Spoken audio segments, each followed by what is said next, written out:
Like, yay, you go, girl. Taylor Swift. I'm sorry for this bad quality, but I still don't have a camera. Okay, Fearless is. I'm going to look for this video. I don't even care anymore. Hey guys, Hylas here. Welcome back. Welcome to. This is the actual first video I'm recording in 2025. Let's go.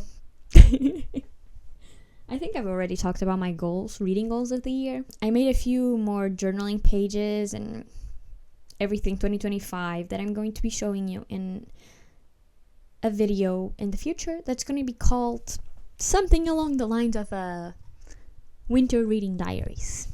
So stay tuned for my reading journal and my goals for 2025.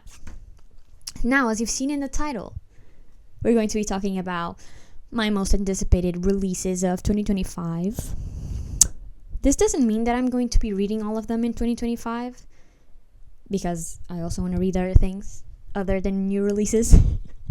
But these are the ones that I'm like, yeah, I really want to read that. Let me find. I took screenshots of the new releases. I found them on Goodreads. Let's go. The first book I'm really excited to read in 2025. This one I actually want to read in 2025 if it actually comes out this year, because I haven't seen a date of it yet, so maybe it's just a rumor. I don't know. But it is Catabasis by R.F. Kuang. I'm sitting right in front of my bookshelf. My iPad is on my bookshelf recording this video right now, and I have here my two R.F. Kuang books. We have The Poppy War and we have Yellowface. To tell you I'm obsessed with this woman's writing, it's pushing it a bit. But Yellowface was so... I loved it so much that I just want to read more about. I just want to read more of her writing. And The Poppy War was a 3.5-star book. Was fine. I'm still a bit like, should I continue this series? Should I not? Still don't know yet. And I have in my TBR card that I'm looking at right now, that I wish you could be looking. Like, I'm going to open my camera so you can see it. Like there, you have Babel. I really want to read Babel. This year is in my priorities of my TBR to read. I think I read like 10 pages once, and for some reason it wasn't heating. So I was just like, yeah, I'm gonna make a stop and maybe leave it for next year. And yeah, that's what's going to happen. I know absolutely nothing about Catabasis, and I don't want to know. I want to go into it blind. That's what's going to happen. I hope. Then we have Fearless, the third book in the Powerless trilogy. There's something about a character named Kai that will almost always do it for me. First it was Kai from Hideaway and The Devil's Night. Now it's Kai from the Powerless trilogy. I didn't like Powerful. Like, I liked it. It was okay. I didn't absolutely love it and went obsessed with it. And then I read Reckless. I pre-ordered it like 2 months before it came out. And I was like, please just get here. Please just get here. And it got here like a week after it came out. And I was like, damn. I liked Reckless. I gave it 4.5 stars. It felt a bit rushed, and I understand the people that said they didn't like it as much and whatever. I liked it. Cat and mouse will always be, period. And now we are going to have Fearless. After the last couple of chapters of Reckless, I was just like, yeah, I need that book. I need it now. Also don't know when it's going to come out. If I get to know, I'm going to put it like there. The date. If I find it. Okay, now we have like the Goodreads list of upcoming books. And we have Watch Me by Tara Maffey. I haven't finished Shatter Me, but I feel like this year is going to be the year where I finish that series because I am a bit obsessed with Aaron. So, whatever.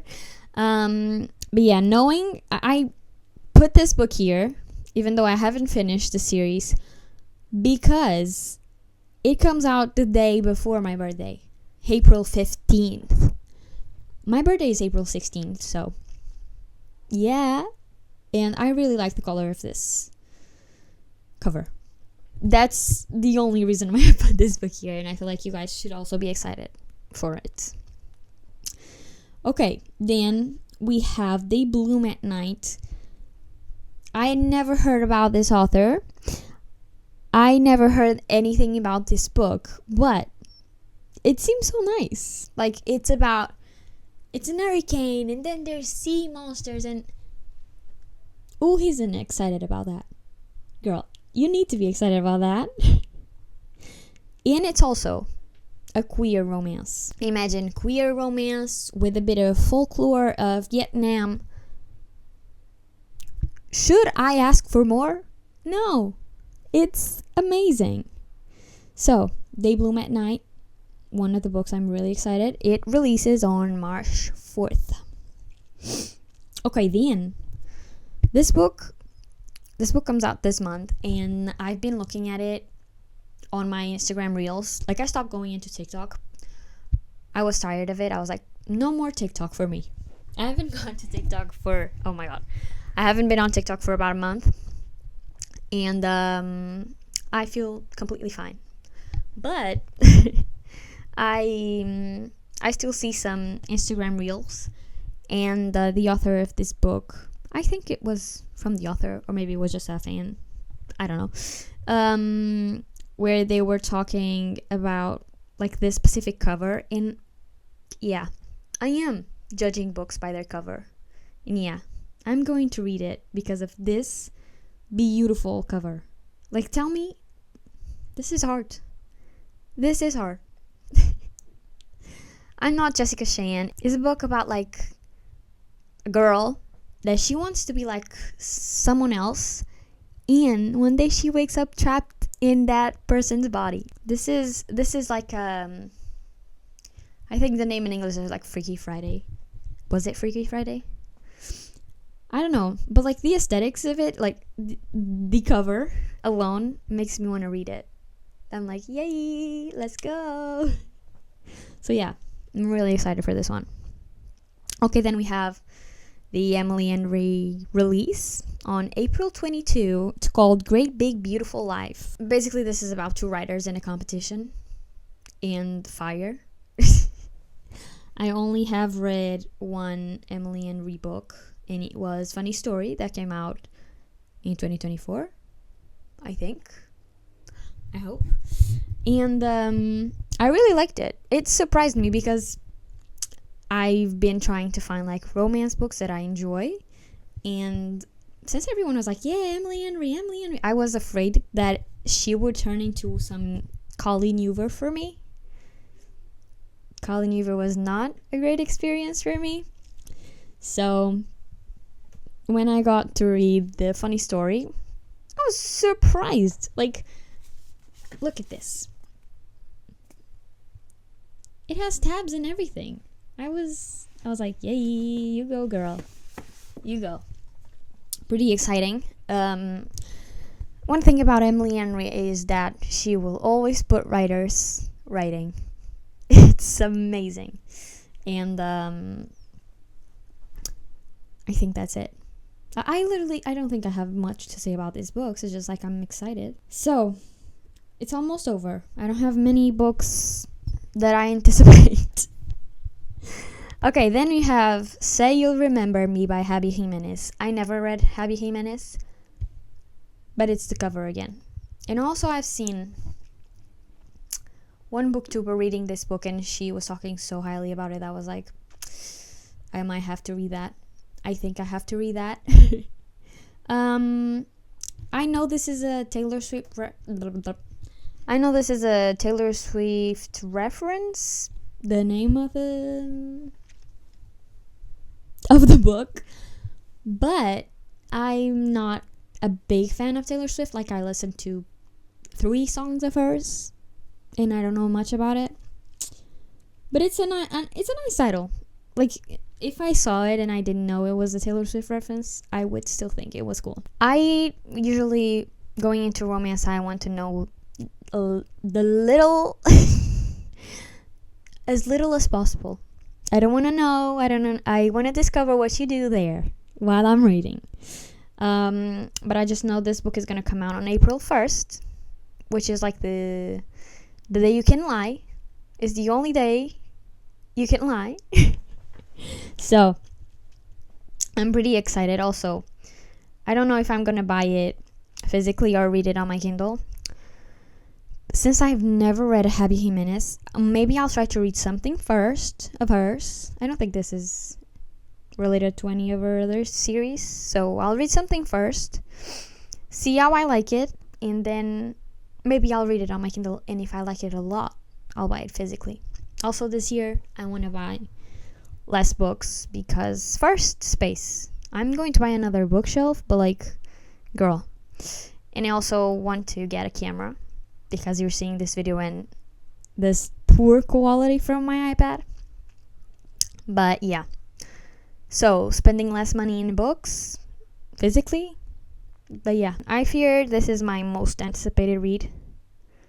Yeah, this is my most anticipated read of the year, of 2020, anticipated release of the year, 2025. And it's going to be Atmosphere by Taylor Jenkins Reid. I hope I'm saying your name correctly. Where is my Carrie Soto? Oh, it's there. I've read 2 books of hers. Carrie Soto is Back and The 7 Husbands of Evelyn Hugo. I loved both. They're both 5 stars for me. And on my 2025 books for 2025, I want to read Daisy Jones and the Six. Everybody says that book is really good and really fast-paced and really interview-like, and I cannot ask for anything else. Love that. So, Atmosphere is about NASA, if I'm not mistaken. Well, let's read. Yeah, it's about physics and NASA and Slate. So, I usually, I think her books are mostly character-driven. Like, most part of it is character-driven, and I like that. The first time I read Carrie Soto is Back. I was like, girl, this is my shit. This is my shit. And that was the first book I read of hers. Then I read The 7 Husbands of Evelyn Hugo. And I feel like nothing that she ever writes is going to compare to Carrie Soto is Back. But I also read Carrie Soto is Back in Portuguese, and I felt like that translation was really, really good. Because I felt like reading Portuguese translations have made me really sad, because they're just... I feel like they don't have emotion.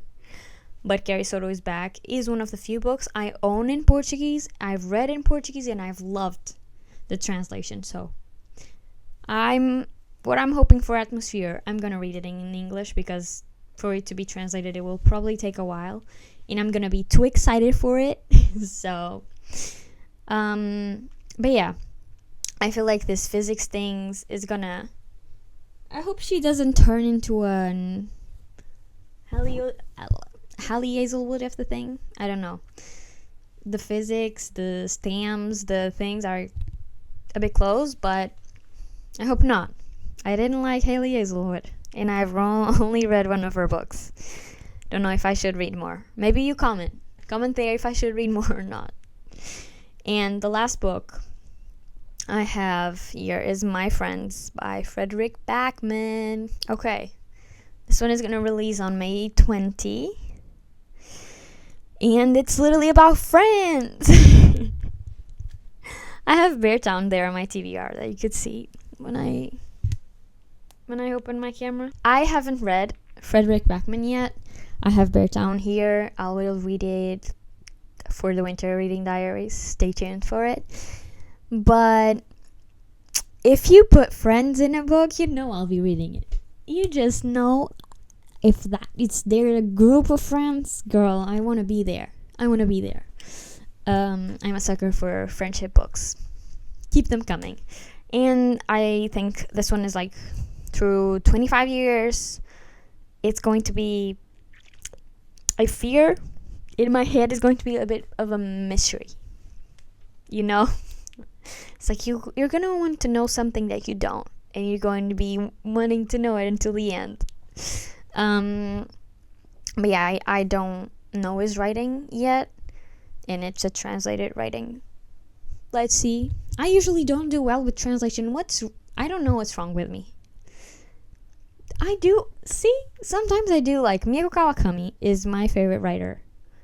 But I've only read translation of Japanese. So what if she's not my favorite writer?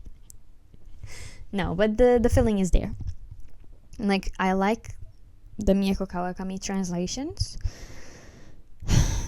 Let's see if I like the Frederick Backman translations. But yeah, I think those were the most exciting new releases for next year. I know Onyx Storm is going to come out. And I haven't read Iron Flame yet. I don't know if I'll read it right now or ever. I don't know. But I don't think there's any other releases that I'm actually excited about. Trying to think. Yeah, I think that's it for new releases. I want to read a lot of books that have already been released that I haven't had the time to read. So yeah, stay tuned for this year on my YouTube channel. I'll try to make fun reading vlogs, fun vlogs. So if you want to see something like specific, leave me a comment. Don't forget to subscribe. You know it helps me. And leave me a like. And as always, I'll probably see you next week. Bye.